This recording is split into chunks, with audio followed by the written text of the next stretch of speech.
피셔의 분산 분석을 하는 과정에 있어서 첫 번째 과정은 주효과 분석이에요. 즉 주효과 분석이라는 건 뭐냐면 각 집단마다 평균이 있는데 그 평균이 진짜 의미 있게 다릅니다라고 얘기할 정도로 집단마다 평균이 다르냐를 살펴보는 게 바로 주효과 분석이에요.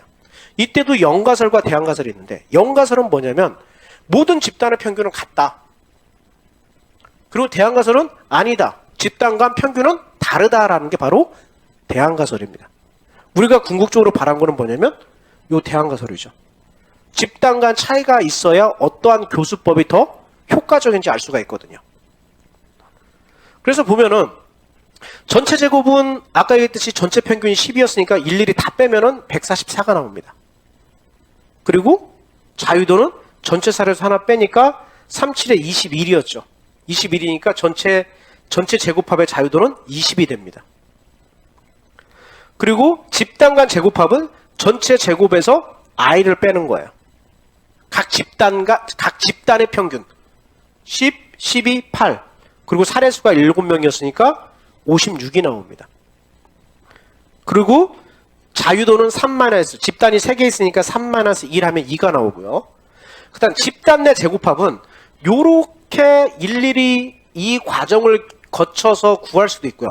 간단하게는 뭐냐면 전체 제곱합은 집단 내 제곱합 플러스 집단 간 제곱합이라는 걸 알고 있다면 이미 우리는 여기에서 전체 제곱합을 알아요. 그리고 여기에서 이미 집단 간 제곱합을 구했어요. 그러면 전체 제곱합 빼기 집단 간 제곱합하면 집단 내 제곱합은 그대로 나타낼 수가 있어요. 아니면 이렇게 일일이 계산을 하시든지 각 집단에서 A라는 집단에서 동료, 자가, 교사 각각의 집단에서 각각의 점수를 빼고요. 일일이 제곱을 해요. 그럼 이거는 동료 평가, 선생님 평가, 이거는 자가 평가예요. 일일이 해야 돼요. 자, 이런 식으로 구하면은 이걸 하나의 표로 나타내면 이렇게 나타날 수가 있어요. 그래서 이 평균 제곱합, 집단 간 평균 제곱합 28을 집단 내 평균 제곱합 4.88로 나누었더니 F값이 5.728로 나타난 겁니다. 자, 이거는 우리의 계산값, 즉 그 통계치라고 얘기를 하고요. 그럼 이게 큰지 작은지 판단할 기준이 필요해요. 근데 그 기준을 어디서 쓰느냐?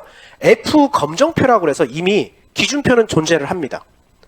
지금 같은 경우는 저희는 자유도가 2일 때 18이에요. 그러면 2일 때 18을 딱 보면 3.55가 나옵니다. 3.55. 그러면 이 3.55는 저희 5.728보다 작아요. 작습니다. 그러면은 우리는 영가설의 기각을 하고 대항가설을 채택하는 거예요. 그리고 이거 자세히 보시면요.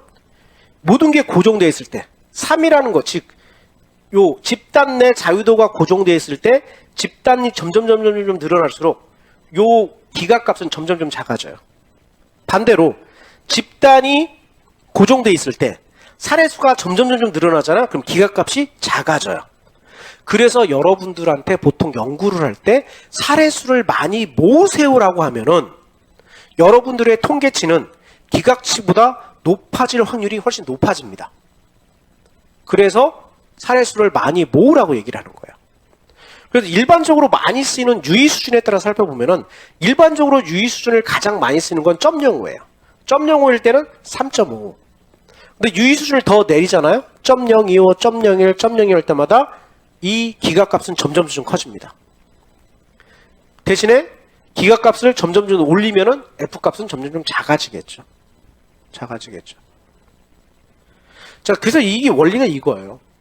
유의 수준이라고 얘기하는 바로 기각치는 여러분들이 구한 통계치, 즉 유의 확률값보다 여러분들의 그 통계치는 유의 수준보다 커야 돼요.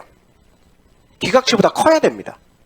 근데 그거를 이제 확률을 따르면은 여러분들의 유의 확률, 여기 P값은 유의 수준보다 커가지고 이 빨간색 부분으로 와야 영가설이 기각이 되는 거예요.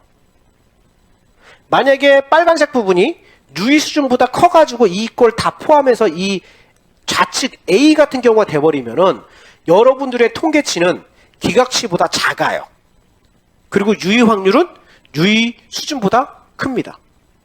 반대로 여러분들의 통계치가 기각치보다 오른쪽에 오면은 크게 돼버리면은 그걸 통해서 나타난 여러분들 유의 확률, 즉 요 면적은 유의 수준의 면적보다 작기 때문에 여러분들이 일종 오류를 나타낼 확률, 즉 영가설이 맞지만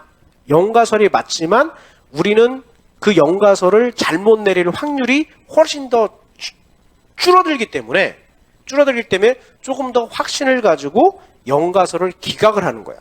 영가설이 기각이 되고 그 대안으로 대안가설이 맞다라고 얘기를 하는 거죠. 채택이 됐다라고요. 맞다가 아니라 엄밀히 얘기하면 채택이 됐다라고 볼 수 있는 겁니다. 자, 그리고 이거는 이제 이론 분산 분석하고 관계가 없는 건데요. 일반적으로 여러분들이 통계를 하다 보면은 어느 경우에는 소수점 앞에 0을 붙이고 어느 경우에는 소수점 앞에 0을 붙이지 않아요. 논문 같은 걸 많이 살펴보면은 그 원리는 아주 간단해요.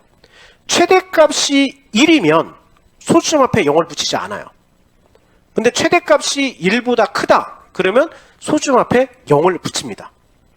그러니까 여러분들이 흔히 알고 있는 유의 확률, 유의 수준 또는 신뢰도 같은 경우는 최대값이 1이기 때문에 소수점 앞에 0을 붙이지 않습니다. 자, 이상으로 이번 시간 마치도록 하겠습니다.